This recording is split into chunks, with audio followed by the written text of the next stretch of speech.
All right, Scouts, now it's time to learn how to build a fire. We're going to build a simple cooking fire today called a lean-to fire. This is great for cooking fires or even just setting up a regular little campfire if you're out camping. Now, in order to start a fire, there's a couple of different things that you can use. One of my favorites is just a little bit of pine straw. If you have any pine trees around you, pine straw is a fantastic fire starter. There's also something called fat wood. Fat wood is just a type of wood. It's got a special resin on it that lights on fire pretty quickly, and it makes it very easy to start a fire. Now, so I'm going to put this little bit larger piece of wood down. I'm going to put a little pine straw down. If I wanted to, I could also put a piece of fat wood on there. And then I've actually got a couple different types of tinder. First, I've got these really small pieces of tinder here. You want really small pieces to start with because that's going to catch fire first, and it's going to catch fire nice and easy. So I'm going to lay a couple of those down right here, and they'll catch on fire nice and quickly. Then I've got a second pile of wood that's a little bit thicker. It's going to take a little bit longer to catch, but once it starts on fire, it'll burn just a little bit longer. And then you would put just a couple of those on top of there. Once the fire gets going, you can add a little bit more to give it a little bit more fuel. And as the fire is really going, always have a couple pieces on standby that are a little bit thicker, and this will get your fire going nice and good. Okay. All right, so now this is my Scout's first lean-to fire. So he's built this little fire here. We're going to go ahead and light it. We've got some pine straw in there, one little piece of fat wood, and we're ready to let this rip here. So go ahead, buddy. You got it.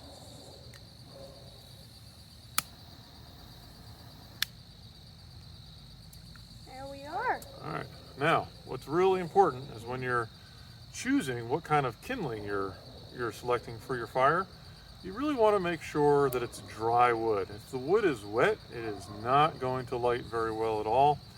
You definitely want to find some good and dry kindling, and there's some pretty easy tips and tricks that I can help you all with later on in the scouting year as we start to learn more on how to select some good wood for starting a campfire. It's warm, I like it. So as this fire is getting going, we're going to be cooking a couple of things tonight. The main course that we're going to have in the video is cooking a steak, or several steaks actually, because we're cooking for the whole family. That's one of the requirements for the Iron Chef badge. Yeah, buddy.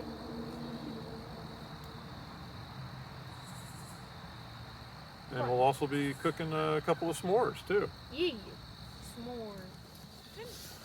All right, so our fire is starting to get a little life to it here, and it's really important that we're patient at this stage. You know, it's very tempting just to throw a whole bunch of kindling on top of it and make it a real big fire real fast, but that's not really what you want to do.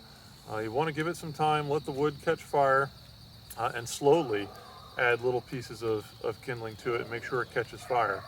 If you put too much on it too quickly, it'll suffocate the fire and it'll go out.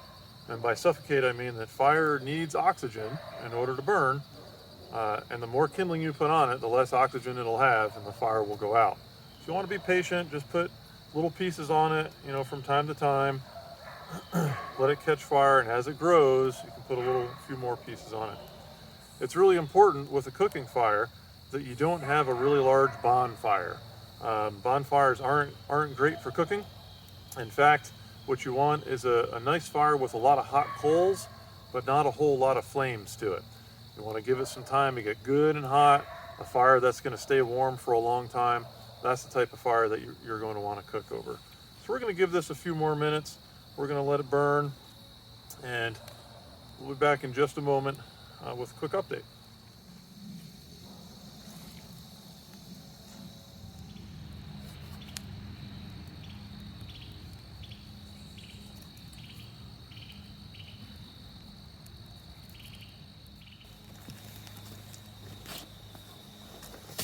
All right, so now you can see we've got ourselves a nice little fire going. We've got a couple larger pieces of wood on here.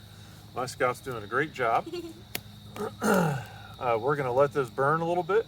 The key to a good cooking fire is some really hot coals. So you can see that there's definitely some red on the bottom forming as we've burned a bunch of kindling, and now we've got some bigger pieces of wood on here.